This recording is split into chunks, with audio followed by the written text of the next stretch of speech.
दोस्तों, गौतम बुद्ध की शिक्षा हर किसी के जीवन को नई दिशा दे सकती है। अगर आप भी इसे मानते हैं तो कमेंट्स में नमो बुद्धाय लिखना मत भूलिए। एक समय की बात है, नगर में एक व्यापारी रहता था। अपने और अपने परिवार के भरण पोषण के लिए वह नमक का व्यापार करता था। उसके परिवार में पत्नी और 2 पुत्र थे। व्यापारी के दोनों पुत्रों का स्वभाव बिल्कुल अलग था। जहां एक और बड़ा पुत्र बहुत ही संकोची और शर्मीले स्वभाव का था, उसे किसी से बात करने में भी शर्माती थी। वही उसका छोटा पुत्र बहिर्मुखी स्वभाव वाला व्यक्ति था। वह किसी से भी अपनी बात कहने में कभी संकोच नहीं रखता था। लोग अक्सर बड़े पुत्र को भोला और बेवकूफ समझते थे। कई बार लोग उसके भोलेपन का फायदा भी उठा लेते थे और वह पलटकर कभी किसी को कुछ नहीं कहता था। व्यापारी अपने पुत्र के इस स्वभाव के कारण बहुत अधिक नाराज होता था। बातचीत न कर पाने और शर्मीले स्वभाव के कारण व्यापारी ने कई बार अपने पुत्र की पिटाई भी कर दी थी। हालांकि इस वजह से उसके पुत्र का स्वभाव सुधरने के बजाय और भी खराब हो गया। बचपन से ही बड़ा पुत्र बेहद परेशान रहने लगा था। उसके अंदर आत्मविश्वास की कमी हो गई थी। परीक्षा में वह आते हुए प्रश्नों के उत्तर भी अपने डर के कारण नहीं लिख पाता था। इस कारण उसकी शिक्षा भी ठीक ढंग से नहीं हो पाई। बड़ा पुत्र जब युवावस्था को प्राप्त हुआ, तब व्यापारी ने उसे अपने साथ व्यापार में हाथ बटा को कहा। अपने पिता से डर के कारण वह व्यापार करने को तैयार हो गया, किंतु वह कई बार ऐसी गलतियां कर देता था जिससे व्यापारी बहुत अधिक नाराज हो जाता था। एक दिन व्यापारी किसी दूसरे काम के कारण शहर गया हुआ था। उस समय उसकी दुकान पर बड़ा पुत्र बैठा हुआ था। तभी कुछ लोग आए और उन्होंने बड़े पुत्र से कहा कि हमें तुम्हारे पिता ने भेजा है। उनका यह संदेश है कि इस समय दुकान में नमक की जितनी बोरियां रखी हुई हैं, वह सब हमें दे दो। उन्होंने नमक की सभी बोरियों को शहर मंगवाया है।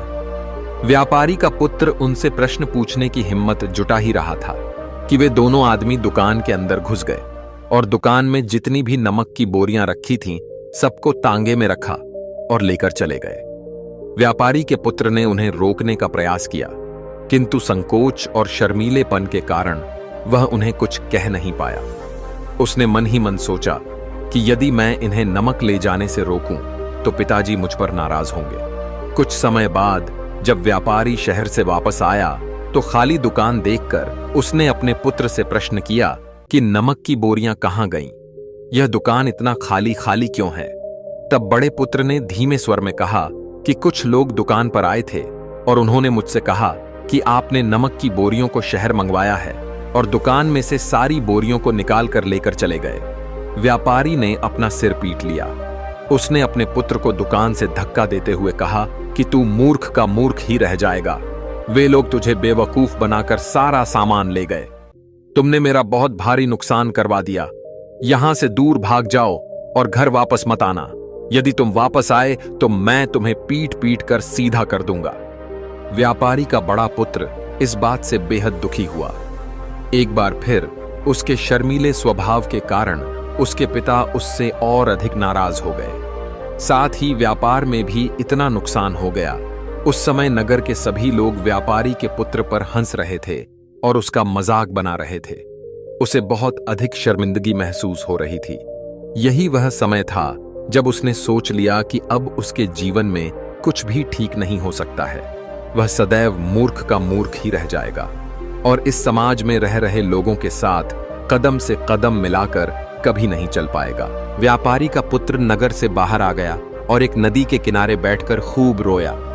गहरे पानी को देखकर उसके मन में विचार आया कि अब उसके जीवित रहने का कोई फायदा नहीं है। उसने सोच लिया कि आज वह इस नदी में डूबकर अपने आप को समाप्त कर लेगा। असफल जीवन जीने से अच्छा है कि वह स्वयं को समाप्त कर ले। उसने जैसे ही नदी में छलांग लगाई, एक बौद्ध भिक्षु ने उसे बचा लिया और नदी से बाहर निकालकर ले आए। व्यापारी का पुत्र बौद्ध भिक्षु पर नाराज होने लगा और कहने लगा कि तुमने मुझे क्यों बचाया? मैं इस असफल जीवन को जीना नहीं चाहता। बौद्ध भिक्षु ने उसे समझाया कि जीवन एक ही बार मिला है और यदि तुम जीवित ही नहीं रहोगे तो असफलता को खत्म करके सफल कैसे बनोगे? तब व्यापारी के पुत्र ने कहा कि मेरे जीवन बहुत अधिक समस्याएं हैं। यह सभी समस्याएं मेरे संकोची और शर्मीले स्वभाव के कारण हुई हैं। मैंने अपने पिता का नुकसान करवा दिया। मैं एक अच्छा पुत्र नहीं हूं। अपने स्वभाव के कारण मैं शिक्षा ग्रहण भी नहीं कर सका। यह सारा संसार मुझे मूर्ख समझता है। क्या किसी मूर्ख को इस संसार में जीने का अधिकार है? तब बौद्ध भिक्षु ने कहा कि तुम्हारे इस प्रश्न का उत्तर तो मेरे गुरु ही देंगे। चलो मैं तुम्हें मेरे गुरु से मिलवाऊं। व्यापारी के पुत्र ने कहा कि वह किसी से बात नहीं करना चाहता। आज वह अपना जीवन समाप्त कर लेगा, किंतु बौद्ध भिक्षु के बार बार समझाने के बाद वह उनके साथ जाने और उनके गुरु से मिलने के लिए तैयार हो गया। बौद्ध भिक्षु व्यापारी के पुत्र को आश्रम की ओर लेकर गए। वहां पर व्यापारी के पुत्र ने देखा कि एक व्यक्ति पेड़ के नीचे ध्यान मग्न बैठे हुए हैं। तभी बौद्ध भिक्षु ने कहा कि यह हमारे गुरु गौतम बुद्ध हैं। दोनों ने गौतम बुद्ध को प्रणाम किया। वह युवक वहीं पर बैठ गया और गौतम बुद्ध को देखकर रोने लगा। गौतम बुद्ध ने उससे उसके रोने का कारण पूछा। तब उसने कहा कि अब आप ही मेरी आखिरी उम्मीद है। यदि आप मेरी समस्या का समाधान नहीं करेंगे तो मेरा यह जीवन समाप्त हो जाएगा। गौतम बुद्ध ने व्यापारी के पुत्र से उसकी समस्या के बारे में पूछा। तब उसने बताया कि किस प्रकार वह बच से ही शर्मीले और अंतर्मुखी स्वभाव का है। इस कारण लोग उसी से मूर्ख समझ लेते हैं और उसके पिता भी उससे प्रेम नहीं करते। तब गौतम बुद्ध ने युवक को शांत कराते हुए कहा कि मेरे पास तुम्हारी समस्या का समाधान है। तुम्हारा जीवन बहुत ही आसान हो सकता है। तब युवक ने कहा कि क्या सचमुच ऐसा हो सकता है? आप बहुत ही महान व्यक्तित्व प्रतीत होते हैं।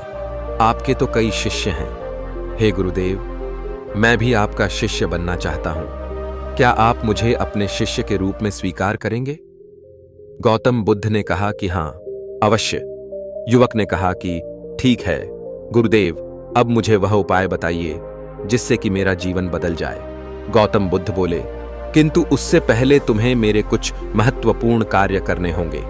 यदि तुम मेरा यह कार्य करो तब मैं तुम्हें कुछ ऐसे उपाय बताऊंगा जिनके कारण तुम्हारे जीवन में सब कुछ ठीक हो जाएगा और तुम्हारे पिता भी तुमसे प्रसन्न रहेंगे।